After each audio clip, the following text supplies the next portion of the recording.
गुस्सा आना एक आम अनुभव है। ये मनुष्य के स्वभाव का हिस्सा है। जब कोई बात उम्मीद से अलग हो जाए या जब कोई व्यक्ति बार बार वही गलती दोहराए तो मन में असंतुलन पैदा होता है और वही असंतुलन गुस्से में बदल जाता है। ऐसे में मन कुछ भी सोचने और समझने की स्थिति में नहीं रहता और जो बातें सामान्य हालात में नज़रअंदाज की जा सकती थी वही बातें चुभने लगती है। जब किसी के प्रति गुस्सा बढ़ता है तो फिर उसकी हर बात गलत लगने लगती है।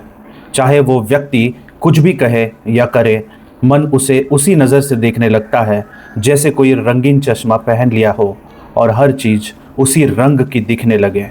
उस स्थिति में तटस्थ सोच लगभग खत्म हो जाती है और स्थिति धीरे धीरे बिगड़ने लगती है। किसी दिन जब मूड खराब होता है तो वो खराबी एक छोटे से कारण से शुरू होकर पूरे दिन में फैल सकती है। कई बार ऐसा देखा गया है कि सुबह किसी बात पर हल्का गुस्सा आया हो और फिर दिन भर हर छोटी बात पर चिढ़ होती रही। इसका असर मन के साथ साथ शरीर पर भी पड़ता है। सिर दर्द, थकान और बेचैनी जैसे शारीरिक प्रतिक्रिया भी सामने आती है। गुस्से को रोकना शायद मुश्किल हो, लेकिन उस गुस्से में कैसे बोले, कैसे चले और कैसे बर्ताव करे, ये पूरी तरह हमारे नियंत्रण में हो सकता है। किसी कर्मचारी को गुस्सा आए तो वो अपने सहयोगी पर चिल्ला सकता है, पर बॉस के सामने वो चुप रहता है। इसका मतलब साफ है, गुस्से में बर्ताव को नियंत्रित किया जा सकता है, बस इच्छा और समझ होनी चाहिए। वैज्ञानिक रिसर्च भी बताती है कि गुस्से के समय हमारे दिमाग में कोर्टिसोल और एड्रेनालिन जैसे हार्मोन बढ़ जाते हैं, जिससे प्रतिक्रिया तेज हो जाती है और सोचने की शक्ति कम हो जाती है। ऐसे में अगर हम तुरंत कुछ बोल दे या कोई फैसला ले लें तो बाद में पछताना पड़ सकता है।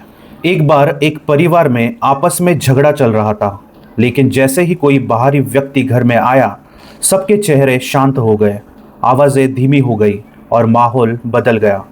इसका मतलब ये नहीं कि मन से गुस्सा चला गया, बस व्यवहार पर नियंत्रण रखा गया।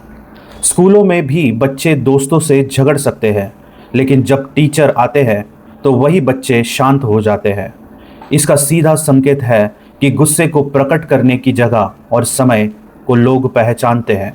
बस उसी नियंत्रण को अपनी हर रिश्ते में लाना चाहिए। जब मन बेचैन हो तो सबसे सरल उपाय होता है चुप रह जाना। अगर मन शांत नहीं तो बोलने से हालात और ख़राब हो सकते हैं। मौन हमें सोचने का समय देता है और कई बार वही सोच आगे की गलतियों से बचा सकती है। धीरे धीरे समझ में आता है कि गुस्सा कभी स्थायी नहीं होता। ये सिर्फ एक स्थिति होती है जो समय के साथ बदल जाती है, लेकिन उस स्थिति में हमारे द्वारा बोले गए शब्द और किए गए काम हमेशा याद रहते हैं। इसलिए जब गुस्सा आए और मन उथल पुथल करे तो कोशिश करे कि कम से कम शब्द बोले, थोड़ा रुके और अपने व्यवहार को संभाले। जैसे तपते लोहे को ठंडा करने के लिए समय और पानी की ज़रूरत होती है, वैसे ही मन को शांत करने के लिए भी समय और संयम चाहिए होता है। मीगांत।